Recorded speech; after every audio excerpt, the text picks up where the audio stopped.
Good day class, I am Ina Marimon and I am your teacher for today. So, magsitayo lahat para sa ating panalangin. In the name of the Father, the Son, the Holy Spirit. Amen. Let us pray.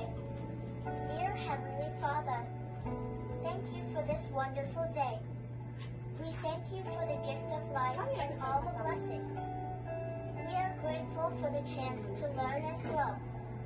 Please bless our teachers as they guide us, and help us to listen, work hard, and be kind to one another.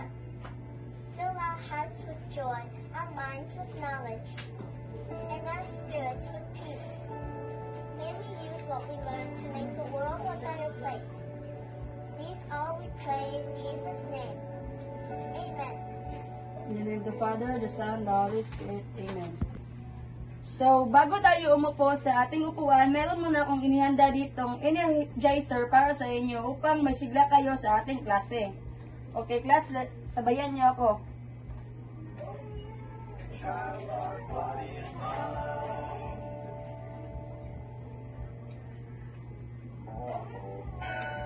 First thing you have to do is to stand on one foot and follow the directions. Can you keep your balance with one eye closed? Can you keep your balance with both eyes closed? Can you keep your balance with both eyes closed while you hold your nose on? Now hold that position and try your best to keep your balance while we sing. It's not always easy to stand so straight and tall. If you lose your balance, you could be headed for a fall. Okay, class, bago kayo umupo sa inyong upuan, paki-check muna ng inyong upuan. Baka mayroong mga basura sa ilalim. Meron bang lumiban ngayon sa klase? Wala po, teacher. Okay, very good. Bigyan ng 3 bagsak. 1, 2, 3. Okay. So, ngayon, meron tayong classroom management. So, first is O. Own your learning and action. Okay, pakibasa nga, class. Own your learning and action. Very good. Next is B. Be present and respectful. Okay, pakibasa. Be present and respectful. Okay, letter E. Engage thoughtfully and responsibly. Engage thoughtfully and responsibly. Okay, letter Y. Yield to collaborate and feedback. Okay, pakibasa. Yield to collaboration and feedback. Very good. So, okay class, before tayo proceed sa ito, ang next topic, mangutanas ako sa inyo kung unsa ang inyong na-learn sa ato ang previous topic before. So, karon nako pangutanas sa inyo unsa ang ato ang topic atong last lesson nato? About cross-hatching man to, teacher. Very good. Taga na to siya og 3 ka clap. 1, 2, 3, go. 1, 2, 3. So, sunod is kanang giunsa man nimo pag-describe ang mga line dito Ano siya, teacher, ning naay pa-straight nga line din napoy nag-cross nga lines. Very good. Another 3 claps na pod. 1, 2, 3. So, ikatulong pangutana which is what are some example of cross-hatching? Unsang mga example ato sa atong topic? Kung mag-teacher nga gidrawing gamit lang og lapis, teacher. Very good. 1, 2, 3 na clap. So, ang atong topic before is cross-hatching technique to simulate 3-dimensional effect and visual texture.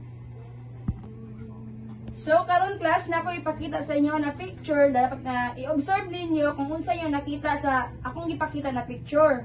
Okay? So, okay class, unsa may nakita niyo sa picture? Jar, sir. Unsa may siya color?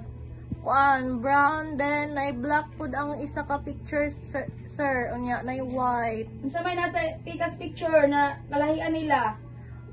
Teacher, ang isa kay naipika sa tuka, ang isa wala. Okay. So, next picture is kane. Kung sa man yun na-observe, Cherry. Mura lagi siya building teacher.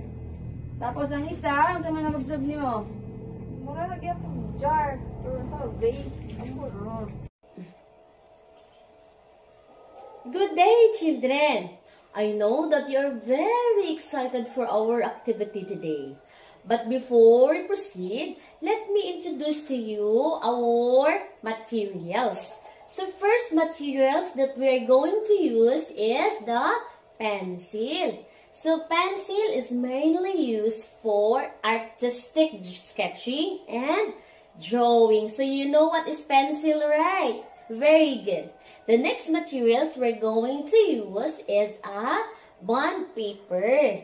A bond paper can be used as a surface for drawing or painting. So you know what is bond paper, right? Later on, we're going to use that A4 bond paper for our activity.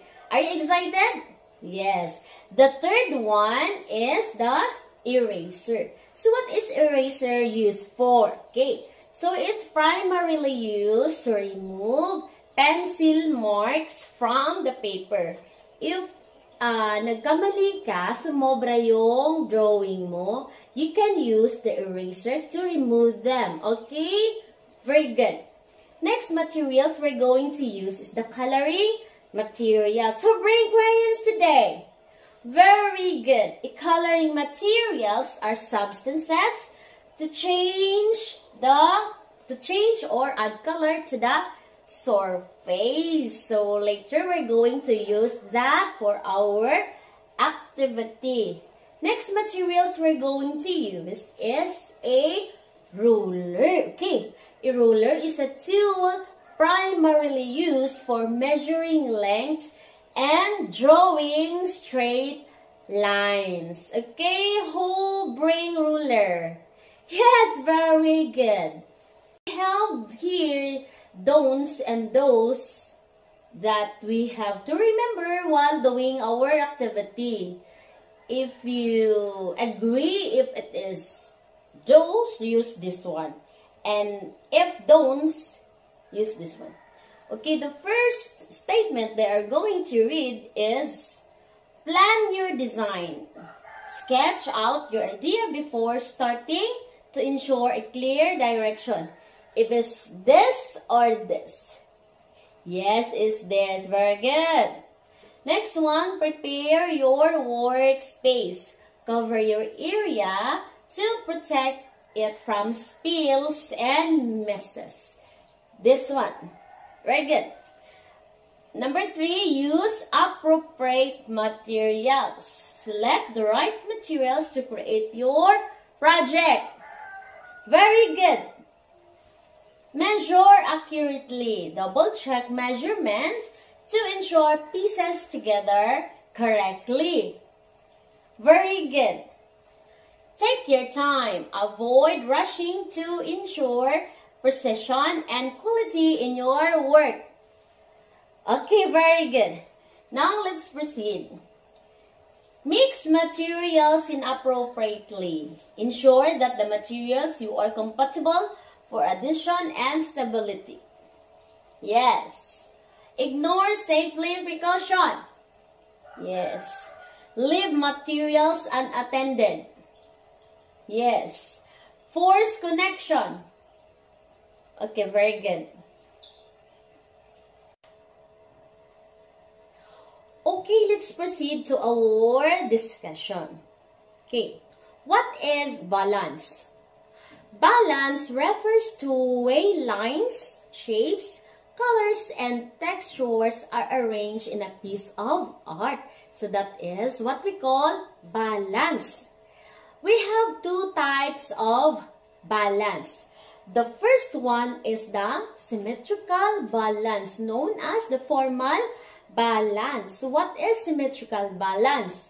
Is when both sides, it's either horizontally, yung nakahiga, vertically, nakatayo, or diagonally, the composition or the design are equal. So that is what we call the symmetrical balance. They are mirror image. Okay, naintindihan ba mga bata? Very good. Okay. So we have here the example of symmetrical balance. Okay, the curriculum guide asks the artifacts. Okay, bakit ba mga artifacts ang hinihingi ng ating curriculum guide as the example of balance? Bakit? Very good. Para mapanatili or ma-remain or ma-still or ma-integrate ang Philippine history. Okay, sa art subject natin. Kaya, ginagamit natin ang artifacts. And one of the example of the artifacts, I will give it to you, is the Monongol jar. Okay. So, a brief history of the Monongol jar. The Monongol jar was discovered by an archaeological team led by Dr. Robert B. Fox in 1964. The team, which included Miguel Antonio, found the jar in a chamber A of Monongol Cave, which part of the Tabon Caves complex in Tipuon Point, Palawan. So, kaya naging Monongol jar, it is because they found the jar in the Monongol Cave. Okay, naintindihan niyo ba, mga bata? Okay, as you can see the jar, okay, pantay siya. Okay, the design is pantay, balance. Okay, and also, as you can see the other picture, meron siyang dotted lines, okay, or broken line. And the other side, same lang ang iyahang design. So, that is what? Symmetrical balance. Okay, that is the example of symmetrical balance. Very good. Okay, the second one is the asymmetrical balance or informal balance. Okay, in art, asymmetrical balance is a form of symmetry in which sides of the pictures or objects are different but visually balanced. So I have here the example of asymmetrical balance. Okay, as you can see, this is a balangay. Okay, I'll give you a brief history of a balangay. The balangay was the first wooden boat that was excavated in Southeast Asia. These boats were instrumental in the settlement of Austronesian peoples in the Philippines and the Malay archipelago. It was used for cargo and trading, in which Butuan, Agusan del Norte, Philippines was a central trading port. So, balangay, boat na siya, no? Boat. Okay, bangka na siya sa unang panahon. Okay, so why this is asymmetry? It is because dili siya balance, as you can see the picture. Okay, so that is what we call the asymmetrical balance. Dili siya pantay, no? Ang iyahang design, nag-ana siya, no? And the other example also is the, as you can see, same with the jar. But look at the picture, the other side or the other part of the side is not the same ang iyahang design, right? So, dili siya pantay ang iyang design, okay? That is what we call the asymmetrical balance. Naintindihan niyo ba, mga bata?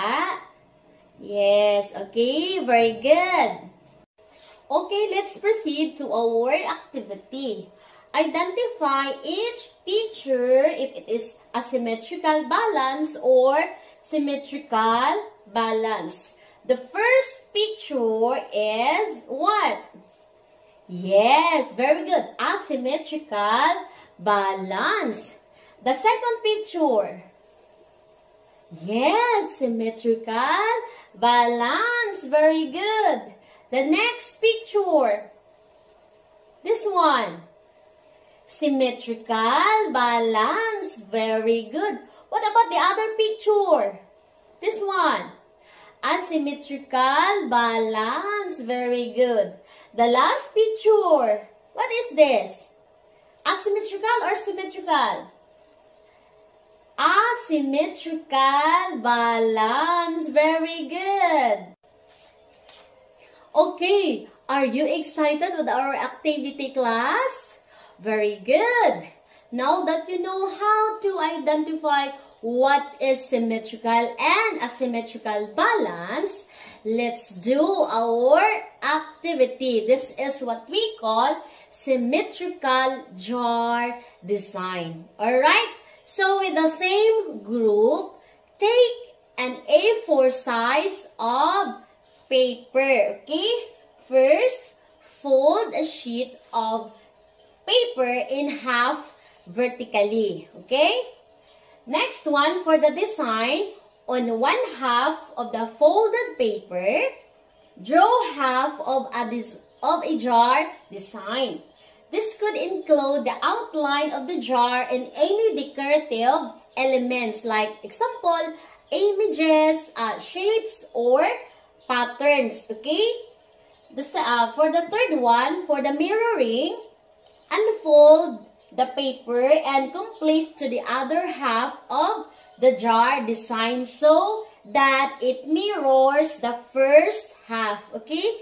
Ensure that both sides are identical in shape, size, and placement of elements. Okay? For coloring, add colors to both sides of the jar design, making sure that the colors are identical on each side to maintain the perfect symmetry. Okay, are you follow with me? Okay, very good. Okay, now take a new sheet of paper for our second part of the activity, which is the asymmetrical jar design. Okay, take A4 size of paper, another one. Okay, for design, create a jar design where the left and right sides are different but still feel balanced. Okay, for example, you might draw a larger decorative element on one side and balance it with several smaller elements on the other side. Okay, for balancing, consider the visual weight of each element. A larger object or a bolder color will have more visual weight and can be balanced by smaller object or lighter colors on the opposite sides. Okay. For coloring, color the artwork to make the composition balanced without perfect mirroring. Use colors and shading to enhance the sense of balance. So that is a symmetrical jar design. Okay. And for that activity, we have a rubric. Okay. The first criteria is accuracy of symmetry 20%, balance of asymmetry 20%, creativity and originality 20%, effort and craftsmanship 20%, and use of materials 20%, and the total is 100%. Okay, are you done? Okay, very good. If you're finished, put your activity in the appreciation table. Okay?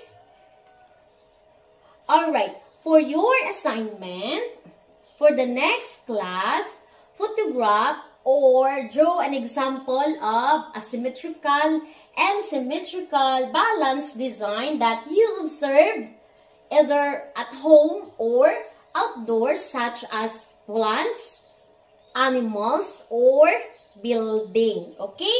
Please bring this example to our next discussion. Okay? Thank you. Good afternoon, class. I am your teacher for today. I am Shalami Ibuagas. So, nahuman naman ta sa atong activity ganiha na ako'y ipa-answer sa inyo, ha? Okay?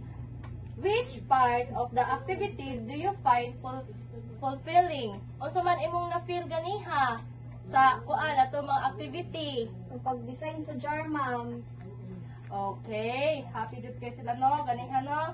So, the next question, how do you feel after doing the activity? Unsa man imong na-feel sa unsa imong gibati sa activity? Anyone? Happy Okay. o proud ko sa among nabuhat, ma'am. Okay, happy daw kayo sila sa ilang nabuhat ganiha. Did you learn anything from the activity? Why? Unsa man inyong na-learn ganiha sa activity? Kuan, ma'am, katong naka-learn ko, ma'am, kay kabalon na kung saon pag-balance sa kung natay buhaton nga artwork, ma'am. Okay. No, naka-learn din sila sa ato activity ganiha kay for example sa ilang activity gana nag-fold sila og paper para makita nila ang balance sa symmetrical. Next is what are some example of symmetry and asymmetry do you see in the classroom? Unsa man inyong nakita ang asymmetric o asymmetry diri sa classroom class? Unsa man nga kuan butang diri sa room nga makuan na to siya nga symmetrical siya class. Kuan, teacher, book teacher, ay, chair teacher, tong yung armchair, ay, Unsa man na siya? asymmetrical teacher. Oh, asymmetrical. Then unsa man pod inyong makuan class nga symmetrical siya? Book teacher, laptop teacher. Oh, ang symmetrical Balance kay teacher. both balance. Next, when you have a create something symmetrical or asymmetrical, and what did you learn? Unsa man imong na-learn ato?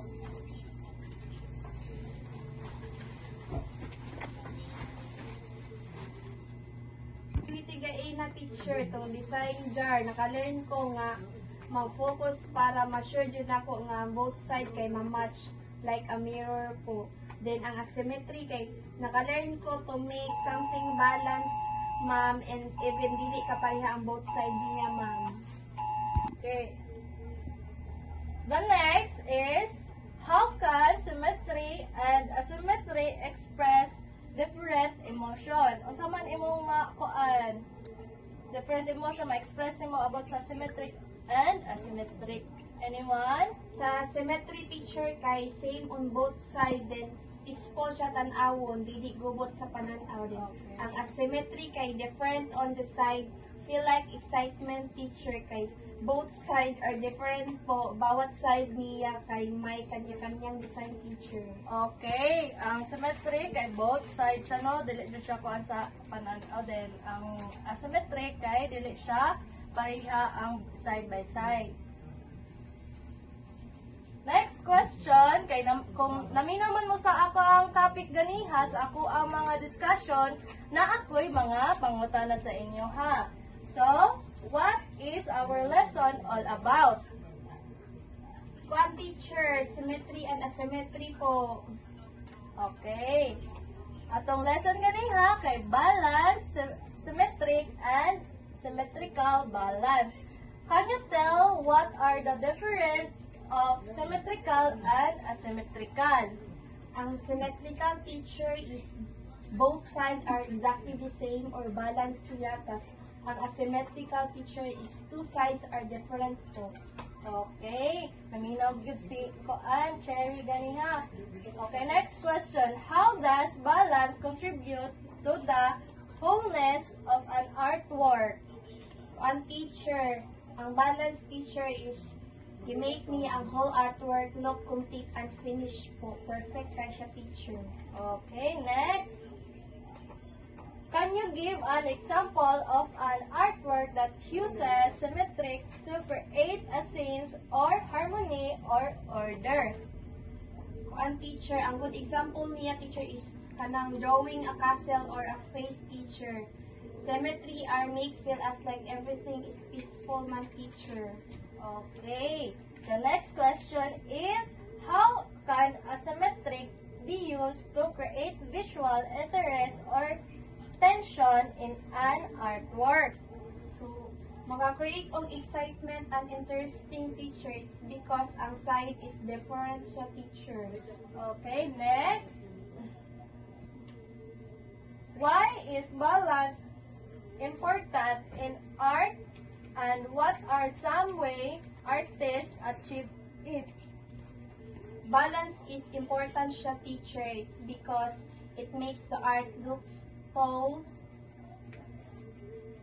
and beautiful for teacher. So by using symmetrical teacher, it making the sides match perfectly, and while using a symmetrical teacher, it makes making the sides different or interesting.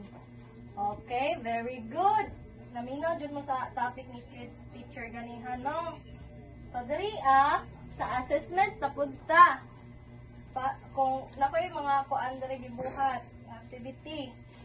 Pakibasa ko ina.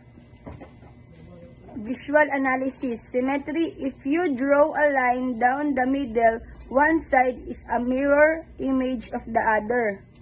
Asymmetry. The two sides are different but their visual heaviness is balanced design projects. Symmetrical and asymmetrical jar design. Interactive activities drawing.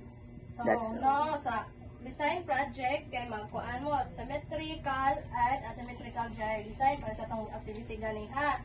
Then, diri sa interactive activities, mag-draw mo og symmetric and asymmetrical. Okay, before ta manguli, mag-angko sa takoya, manindog ang tanan. In the name of the Father, the Son, and the Holy Spirit. Amen. Lord, we thank you for all the blessings we receive today. Let peace prevail in our home, school, community, and country.